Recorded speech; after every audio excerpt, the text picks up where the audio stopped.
Jillian, Hey, how are you? so good. A little overwhelmed, but we're so here. You're my first interview sitting down. I'm honored. Yeah, they're all standing, and I thought we were gonna stand here, but then you found these little cubes, and these are phenomenal. I love a good sit. Love a sit. Tell me, Jillian, I saw your work. You do product photography, you do portrait photography. Where do you gravitate towards more? Oh, I think um product allows me to light in the ways that I gravitate to. Just with like transparency of objects and stuff like that. So I think that these days I gravitate more to product just for that reason. But historically, I've done a lot of portrait with people who are used to being in front of the camera and also people who aren't. So that's definitely where I started. What's been one of the most I'm gonna get it about the ASMP and whatnot, but I now I'm intrigued. What's one of the funniest product photography shoot moments that you can think of? To a like cringy funny? Either cringy or something unexpected happened that is just like, "Are you kidding me?" Oh, yeah. Okay. So, back in the dark ecom days, What is the dark ecom days before we even start? so when I first was getting into like product photography, I was like on Upwork a lot, built up a portfolio on that. And I was photographing usually using my friends as models, which like they were working models, but we would just work together on smaller projects that were more chill. And this one was like it was men's like shirt pulls. So it was like a thigh strap that would then have like little like stretchy clamps. It was like for like think of like military shirts. They're like really straight, whatever, or like for like businessmen, whatever. But so I basically had to photograph my adult male, very not close friend, um, with no pants on. And just like wearing a full button up shirt with these like straps, destrapped it. So that was weird. And that was one of those moments where I'm like, how did I get here? How did this become my How was that? How was that? How did that whole gig happen? How did they describe what they wanted? Did they say, "Please photograph these thigh straps," or how did that? I mean, it's just like one of like the Amazon e-com sellers that just has a ton of random products and they sent one of their competitors and they're like, this is what's going on. I was like, okay. You're lucky I'd know a brand for that because that's weird. But you gotta do what you gotta do sometimes. Luckily, that hasn't happened in a long time. We're past that. But that was a scary one for sure. The dark econ days? Yep. Nice. Now tell me ASMP. You are was it the vice president of the ASMP chapter in New York? Yep. How long you been doing that for? This started in January, so just this year. I was not on the board previously, but I've been involved with ASMP since about 2020, back in Minnesota, and then I moved to New York 2 years ago and wanted to see what the chapter here was up to. I knew it was pretty active, so I just started getting involved and got really close to Liam, who is the previous president, and now we're here, and it's been fun. I think ASMP has like quite a legacy behind it these days. Definitely known as being more outdated, but I think we can definitely bring that back in a way where we bring it into the 21st century while also keeping a lot of like the power and influence behind the legacy it has created for itself already, which Tom, the CEO of like ASMP National, is doing a great job with like the AI and copyright like lobbying and being in DC for things and stuff like that. Do you feel the ASMP is going through somewhat of a renaissance right now with the old guard, new guard type of changes? Yeah, which is hard because you want things to be updated. You want things to be more inclusive. There are a lot of older members, a lot of men. So it's been a it's kind of walking a fine line of wanting to bring it up to date, make it an environment that other people, including myself, want to be a part of, want to be excited about, want to feel supported in, while also not excluding other members either. Because ASMP means a lot of things to a lot of people. And so you can't just come in and bulldoze and be like, out with the old and with the new. That's not what we should be doing.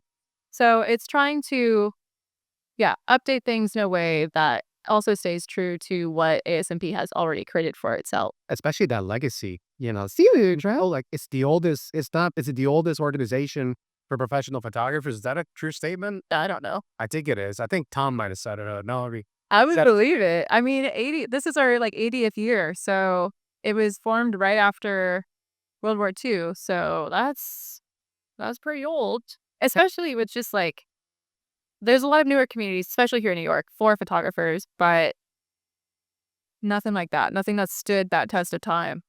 When it comes to copyright, Tom and I were talking when he was on my show.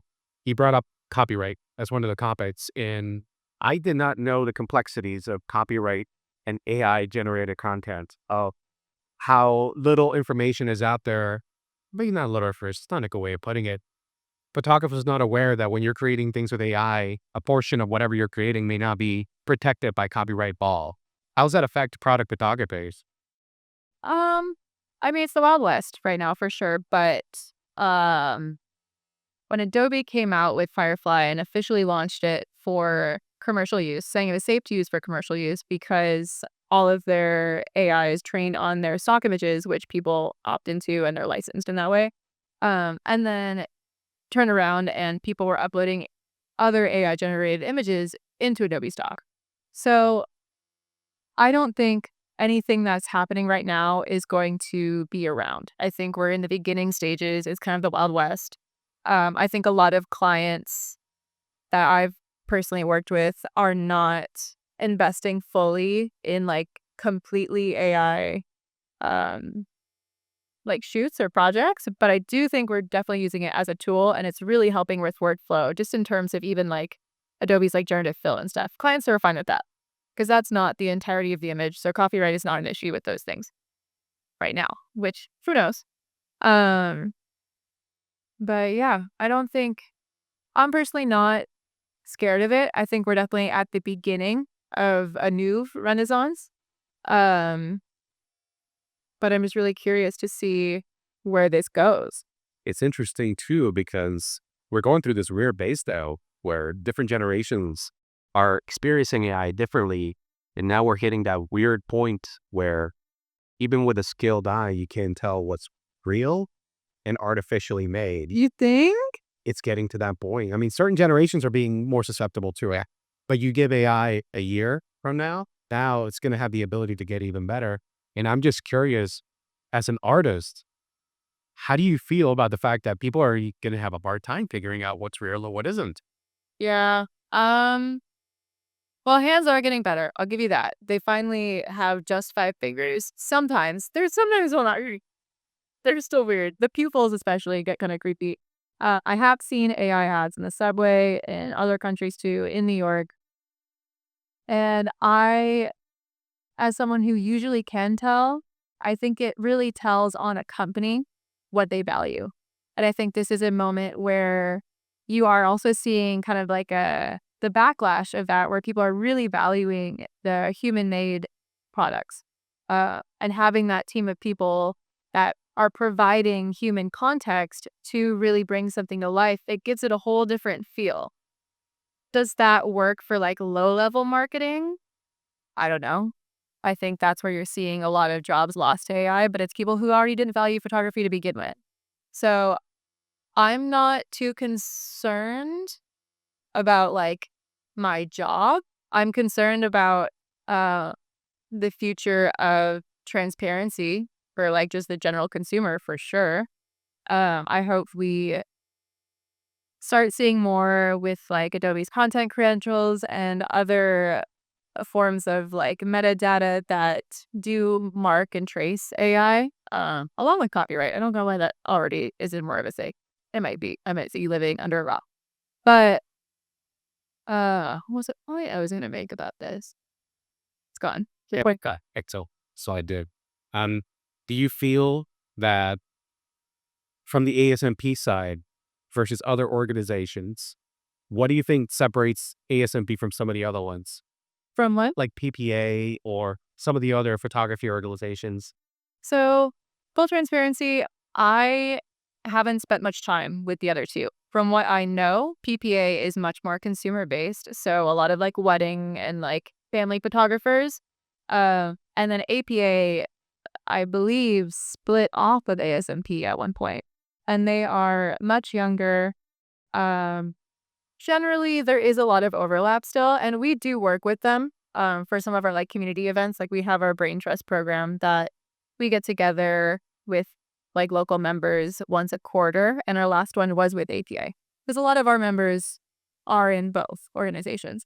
And I think right now, with kind of the uh, uncertainty of our industry and how rocky things are, I think it's a really bad move to continue acting like we're all competitors. I think this is a time where we do need to come together and provide that communal support at a bigger level, because if we don't have that, then we're going to continue down like the individualistic route that we've been in with photography, where it's very competitive and then you don't know what to charge, you don't know what other people are charging, and like all of those things. If we all are aware of what's going on, then that creates a stronger industry and it'll like live longer. That's true, yeah, the competitive aspect of it. I used to have that before I started to come to these shows, different events, and etc. Come to find out, a lot of photographers are more than willing to share their knowledge, their best practices, tell you, don't do this because I made this mistake and whatnot. So I agree. I think a lot of the different organizations for probably accurate, but you got to compete in the aspect of memberships, et cetera. Make sure you have enough people to sustain what you're doing. Though I think elevating each other could actually be more beneficial because you could be benefiting more so from this one versus this one, but it doesn't mean that you need to be, taking another one down the street. Exactly. Oh, totally. Are you a part of any of these organizations? Part of both, PPA, ASMP as well. Nice. I like them both. They're so distinct. Yeah. Do you feel like they're very different vibes? There is. I do feel, to your point, there's a lot of wedding, boudoir, not a lot of sports photography coverage on the PPA side. So I think ASMP has more commercial photographers that do that type of work. And I would say for anybody that does sports or action photos and things like that, probably ASMP is a little bit better. I don't know the APA at all, so I can't speak to that one. But overall, I mean, great experience, but they're going through the same thing where you have a legacy group of people that manage the PPA, and then you have the newer generation that's also joining the board. They're being part of it. Different types of ideas of where they want things to go. And sometimes that works great. Sometimes that comes see a clash, but hopefully it all works out at the end, right? So Yeah. I mean, I think just in general, like having just the like wanting to just be a part of something bigger than yourself is going to make things work out. But if you were trying to be a part of these organizations in the tone of, okay, what's in it for me? What am I going to get out of it? That naturally will happen. But I think that individualistic mindset is what I've seen is setting some leadership apart from others. And it, I think, will ultimately be a make or break. Because if we're not, we're in this point with our industry where you need to be empathetic, you need to be charismatic, you need to care about other people. And if you can't do those things, for one, you're probably not going to get hired as a photographer because our role is directing people. But also with these organizations, like that tone is being set here too. And I think any organization that doesn't have those qualities, I don't think will last. And absolutely. Oh, absolutely. I would agree. I would agree 100%. I'm curious.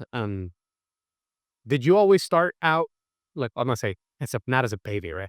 But was photography like the first thing you tapped into and then just ran with it, or did you do anything before photography and then fell in photography? okay, so when I was 7, I would go to Florida for a week vacation every year with my family from Minnesota. So Florida was like, welcome in the winter. And I would get like a little Kodak disposable, 24 shots, supposed to last me the whole week. Okay, we'd be gone in like a day. And my dad would be like, Jillian, what the hell? What are you doing? Then they get the pictures back and they'd be like, wait, these are like actually good. So then once I was like 12, then I got my first like DSLR, and it was just, it kind of just snowballed. In fact, it was a lot of like street photography, just whatever. Shooting, I just had it with me. And then I was a little emo kid. So that turned into me photographing my friends in the woods and learning Photoshops and wanting to be like, it would be sick if I could put this person's head and Photoshop it into this like face. It'd be like an album cover, right? Yeah. So then that turned into like weddings and seniors, stuff like that. At this point, I was graduating high school. So a lot of seniors, because my friends were naturally graduating. Um, and then it came to the point of needing to go to college. And I was like, well, I want to be a photographer and I'm already kind of doing it. So why am I going to go pay $30,000 a year, maybe a little bit less for in state, to what, go for business? I was like, I could, or I could just do the thing. So then I eventually moved to LA like a year later, just had some friends out there, just moved in with them, and just kept doing it. Got a job working at a prop house where I would photograph like old pieces that were used in like special films that they'd then resell on eBay. Um, and that was strange. And then Why was it strange? it was just like this whole new world you never see. The photography, it's perfect for like people who are really nosy. You get you get access to these places that you should not be in. Like I've been in so many factories and warehouses where you're just like, I didn't know this existed. And it's so fun. So that was one of those. And yeah, so then it transitioned into like lifestyle and fashion, like naturally coming off of like, well, here's my portfolio of people. And so that went into, okay, now we're going to photograph the clothing on the people.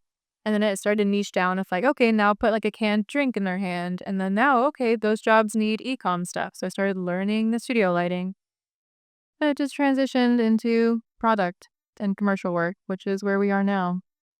Away from those dark ecom days. Oh, that was definitely also kind of, yeah, that was like 6 years ago. Question, is art something that's unique to you or does it run in the family? I would say both of my parents are somewhat creative in their own ways, but not professionally by any means. I think I went to one of the Creative Mornings talks with Creative Mornings does talks every month. They're great. One of the talks was with Michael Beirut, who was, I believe, one of the founders of Pentagram or just one of the partners that was there for a long time.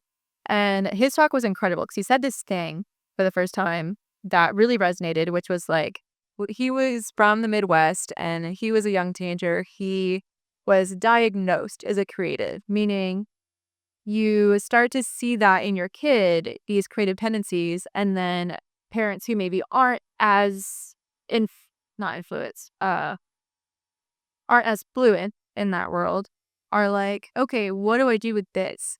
What am I supposed to do with this kid now? Because like I don't have the resources to really let them thrive in that way. So I think growing up, we always felt like kind of the odd one out, always like a little bit disconnected. I was still popular, don't you worry.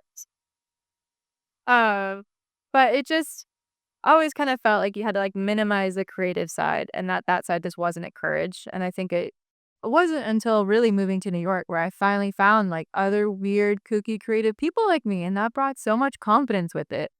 Uh, and I've been to so many like just exhibitions lately. Like there was a Rammelsy exhibition at the Palais de Tokyo in Paris I was just at. And just you saw his whole body of work where he was so influential to so many incredible like fashion houses and just other public figures in New York during like the 80s and 90s and just seeing where his work started with like street art and then slowly transforming into these huge like uh costumes he would wear in public that are just so elaborate and he just really like leaned into his creativity and that was just so beautiful to see. It's so empowering and I think you see a lot of that here in New York. That's uh, isn't this place is so it's filled with creative. You mentioned earlier that you get to go to places that you otherwise wouldn't get to. I am so intrigued when I walk through New York. I'm like, what is in here? What is in here? What is in me? Because I'm from Florida. So you know Florida is very flat. Yeah. And very hot and humid. And we have certain landmarks. But here, every corner is like, what in the hell are they doing in there? What's going on up there? I'm in my hotel looking down near the finance district and I see all these buildings and people are still doing the work. And I wish I had binoculars like a creeper and be like, what are you looking at? Because it's so intriguing. It is. It is. I think it's so fun to think about all of the not just the, like the Sonder like lives that are happening here, but also just all of the industries that you don't even know about that people are fully engulfed in here. And there's just so much we don't even know is happening. Like that's really crazy to me.